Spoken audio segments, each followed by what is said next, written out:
जय हिंद साथियों, स्वागत है आप सभी का अपने YouTube channel the Raj research centre में। और आज के इस वीडियो में बात करने वाले हैं क्लास 11th के मोस्ट इंपॉर्टेंट टॉपिक के बारे में कि राष्ट्रपति की शक्तियां क्या हैं और इनकी आवश्यकता क्यों पड़ी। क्योंकि हमारे संविधान को देखा जाए या हमारे संविधान के स्ट्रक्चर को समझा जाए तो इसमें मुख्य रूप से सभी शक्तियाँ जो दे रखी हैं वो प्रधानमंत्री को दे रखी है। फिर वो चाहे सरकार बनाने का काम हो, कानून बनाने का, मतलब ज़्यादातर मुख्य काम या ज़्यादातर शक्तियाँ किसके हाथ में है? प्रधानमंत्री के हाथ में। और राष्ट्रपति केवल नाम मात्र का बना रखा है, यानी वो केवल साइन करते हैं, उनका इतना ही काम है। लेकिन फिर भी हमें राष्ट्रपति की जरूरत पड़ी क्यों, इस वीडियो के अंदर समझेंगे। साथ ही साथ ये भी समझने की कोशिश करेंगे कि राष्ट्रपति की शक्ति क्या है, इसकी आवश्यकता क्यों पड़ी और प्रधानमंत्री की शक्तियाँ क्या है। और ये क्वेश्चन मोस्ट इंपॉर्टेंट है, लिखवा लो, या तो राष्ट्रपति या प्रधानमंत्री, दोनों में से एक क्वेश्चन तो 4 नंबर का तय है आना। तो आपको अच्छे से पढ़ना है ताकि समझ में आ जाए कि राष्ट्रपति की शक्तियाँ क्या है और इसकी आवश्यकता क्यों पड़ी। और अगले टॉपिक में समझाऊंगा कि हमें प्रधानमंत्री की आवश्यकता क्यों है, प्रधानमंत्री की शक्तियाँ क्या हैं। तो समझते हैं पहला कि राष्ट्रपति के विशेष अधिकार है। पहला क्या है समझो, राष्ट्रपति जो होता है ये देश का प्रथम नागरिक होता है। ये मैंने पीछे वीडियो में समझा चुका था कि भारत ने संसदीय शासन प्रणाली अपनाया था और इस प्रणाली के अंतर्गत जो राष्ट्रपति होता है वो देश का प्रथम नागरिक माना जाता है। अगर आपको राष्ट्रपति बनना है तो आपकी कम से कम उम्र कितनी साल होनी चाहिए? 35 वर्ष होनी चाहिए। आपका चुनाव जो होगा, यानी आप जो चयनित होंगे वो प्रत्येक 5 साल में तो होंगे, लेकिन वो अप्रत्यक्ष रूप से होंगे। अब अप्रत्यक्ष रूप का मतलब ये हुआ कि जैसे कि हम प्रधानमंत्री को चुनते हैं तो जनता खुद जाके प्रधानमंत्री को वोट दिखाती है, विधायकों को वोट दिखाती है, तब जाके वहाँ प्रधानमंत्री बनता है। लेकिन राष्ट्रपति में जनता जो होता है वो राष्ट्रपति का चुनाव करता ही नहीं है, बल्कि जनता का चुनाव, जो राष्ट्रपति का चुनाव होता है वो जनता द्वारा चुने गए विधायक और संसद दोनों मिलकर राष्ट्रपति को वोट देते हैं। और जिस राष्ट्रपति को ज़्यादा वोट मिल गया वो क्या बन जाते हैं? राष्ट्रपति बन जाते हैं। जिस व्यक्ति को ज़्यादा वोट मिल गया वो राष्ट्रपति बन जाता है। तो जो राष्ट्रपति होते हैं ये इनका देश का प्रथम नागरिक माना जाता है। दूसरा, राष्ट्रपति बनने के लिए आपकी उम्र कम से कम 35 वर्ष तो होनी चाहिए। अगला, इनका चुनाव प्रत्येक 5 सालों में होता है। जो राष्ट्रपति होते हैं वो तीनों सेनाओं का अध्यक्ष होता है। तीनों सेना क्या होता है? अध्यक्ष, यानी जो मेन लीडर होता है, चाहे जल सेना हो, स्थल सेना हो, वायु सेना हो, तीनों सेनाओं का अध्यक्ष होगा, राष्ट्रपति होगा। आगे समझते हैं कि भारत के अंदर जो राष्ट्रपति है ये संवैधानिक रूप से, यानी कॉन्स्टिट्यूशन के अकॉर्डिंग मंत्रिपरिषद की सभी कार्यों क्या कर सकती है? निगरानी रख सकती है कि मंत्रिपरिषद संसद के अंदर कौन सा बिल ला रहे हैं, क्या कर रहे हैं, कब संशोधन कर दिया, क्या कर दिया, नहीं कर दिया। इन सभी पर निगरानी रखने का संवैधानिक अधिकार किसके पास है? राष्ट्रपति के पास है। अगला सबसे इम्पोर्टेंट, और ये MCQ का तो कह ही दो कि फिक्स है, MCQ तो तय है, आएगा ही आएगा। कैसे? प्रधानमंत्री का सर्वोच्च न्यायालय और उच्च न्यायालय, हाई कोर्ट और सुप्रीम कोर्ट, इन दोनों के न्यायाधीशों की और राज्यपाल आदि जितनी बड़ी बड़ी संस्थाएं हैं, इन सभी के पद की नियुक्ति अध्यक्ष की नियुक्ति, किसकी नियुक्ति दोस्तों? अध्यक्ष की नियुक्ति कौन करता है? राष्ट्रपति ही करता है। कौन करता है? राष्ट्रपति करता है। अगर राष्ट्रपति नहीं हुआ तो ऐसे में प्रधानमंत्री नियुक्ति कौन करेगा? उच्च न्यायालय सर्वोच्च न्यायालय के न्यायाधीशों की नियुक्ति कौन करेगा? राज्यपाल की नियुक्ति कौन करेगा? तो इन सभी के लिए किसको बनाया गया? राष्ट्रपति को बनाया गया। राष्ट्रपति के पास एक और मोस्ट इंपोर्टेंट पावर है, उसे बोलते हैं वीटो पावर, जो कईयों बार पेपर आ चुका है कि वीटो पावर किसे कहते हैं, 2 नंबर में स्पेशली।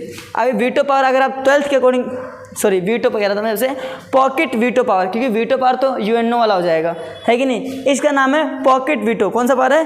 Pocket veto. दोस्तों पॉकेट वीटो कैसा वीटो पावर होता है?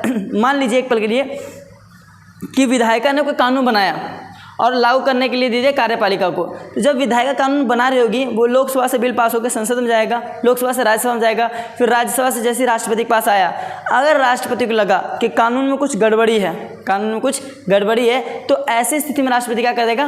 पॉकेट वीटो पावर यूज़ कर देगा और कम से कम 14 से 15 दिन तक इसे क्या कर देगा? विलंब कर देगा, यानी कि समय लगा देगा ताकि जनता की राय सरकार तक पहुँच सके।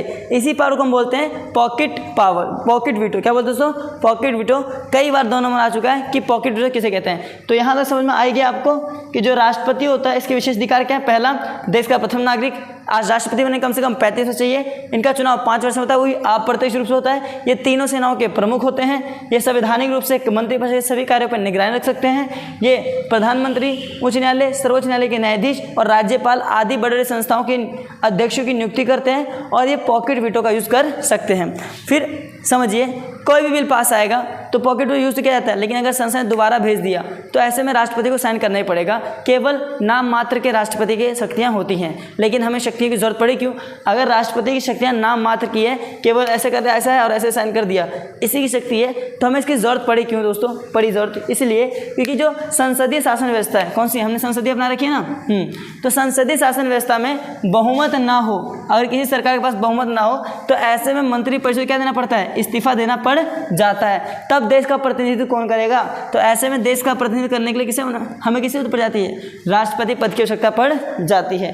अगला, राष्ट्रपति जो होता है वो जरूरत पड़ने पर लोकसभा कार्य क्या कर सकता है? भंग भी कर सकता है। अगर राष्ट्रपति को लगा कि लोकसभा सही तरीके से काम नहीं कर रही, लोग उल्टे में चिल्ला रहे हैं, चीख रहे हैं, उसके उल्टे से काम कर रहे हैं, तो ऐसे में राष्ट्रीय लोकसभा क्या कर सकता है? भंग कर सकता है। आगे, राष्ट्रपति के बिना अनुमोदन यानी कि बिना हस्ताक्षर हुए कोई भी विधेयक या कोई भी बिल कानून बन ही नहीं सकता। जब तक राष्ट्रपति साइन नहीं करेगी तब तक बिल कानून बदलेगा नहीं।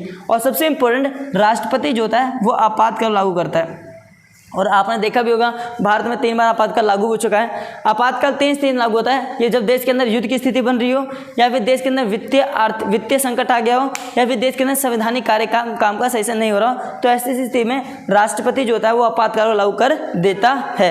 एक बार आप स्क्रीनशॉट ले लीजिए, इसके बाद आपको प्रधानमंत्री शक्तियाँ करवाऊंगा।